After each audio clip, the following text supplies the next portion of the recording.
বার্তা এক নজর। মমতা বন্দ্যোপাধ্যায়কে আবারও ইন্ডিয়া জোটের মুখ করার দাবি কল্যাণের। বর্তমানে যা পরিস্থিতি, সব বিরোধীদের বলবো, মমতা বন্দ্যোপাধ্যায়কে ইন্ডিয়া জোটের মুখ করে দেখুন না।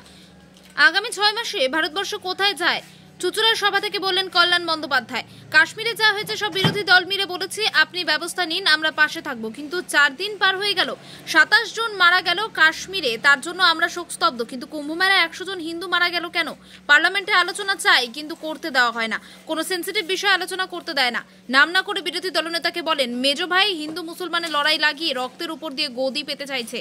মানুষে মানুষে বিভেদ করে গদি ভেদাভেদ করে না। ভারতবর্ষ সেকুলার, সংবিধানে বল দেশে। গুজরাট, মহারাষ্ট্রে যারা নিরামিষ খায় তারা সনাতন, আর বাকিরা জালি হিন্দু ওদের মতো। আমরা বাঙালি হিন্দুরা তাহলে কি? আমরা মানুষের পাশে থাকি। বিরোধী দলনেতা 26 সালে বিরোধী দলনেতা হতে পারবে না। দীঘায় জগন্নাথ মন্দিরের উদ্বোধন হবে নভেম্বর মাসে, ঘোষণা করেছিলেন মমতা বন্দ্যোপাধ্যায়। ওই দিনই কাত্তিতে হরিনাম সংকীর্তন করতে হবে। মুসলিম ভাইদের বলবো, আপনারা ওয়াকফ বিল নিয়ে প্রতিবাদ করছেন, করুন। প্রতিবাদ করার অধিকার সবার আছে, কিন্তু কখনোই আইন হাতে তুলে নেবেন না। আইন হাতে তুলে নেওয়ার অধিকার কারো নেই। চুচুড়া ঘড়ির মোড়ে তৃণমূলের এক প্রতিবাদ সভায় উপস্থিত ছিলেন শ্রীরামপুরের সাংসদ কল্যাণ বন্দ্যোপাধ্যায়, চুচুড়ার বিধায়ক অসিত মজুমদার, সভাপতি রঞ্জন ধারা সহ তৃণমূল নেতৃত্ব। জুনিয়রকে পাঠিয়ে কোর্টকে রিকোয়েস্ট করে মোবাইলে যেমন আমি কথা বলি না, আমরা সেই মোবাইলে আমি 1.5-2 ঘন্টা হাইকোর্টের প্রচুর দয়া বলতে হবে যে আমাকে মোবাইলে মামলা করতে দিয়েছে, সেদিনকে আটকেছে। পরের দিন থেকে সুপ্রিম কোর্টে দৌড়চ্ছে শুধু 355 করো, 356 করো। আসল উদ্দেশ্যটা কি?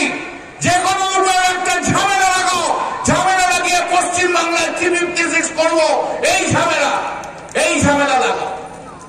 কারণ মেজবাবুকে যে মুখ্যমন্ত্রী হতে হবে গো, মেজবাবুকে যে মুখ্যমন্ত্রী, এবার ওইখান থেকে 25-30 কিলোমিটার দূরে হরিনাম সংকীর্তন করবেন, আমরা হরিবল হরিবল করবেন। ওই দিনই করতে হবে, এর আগে কখনো হয়নি। একটা নাম নিয়ে চলে এসছে স্মোক স্ক্রিন, ওটা হচ্ছে নামটা, একটা নাম আছে কিন্তু ওটা একটা বেনামি আছে।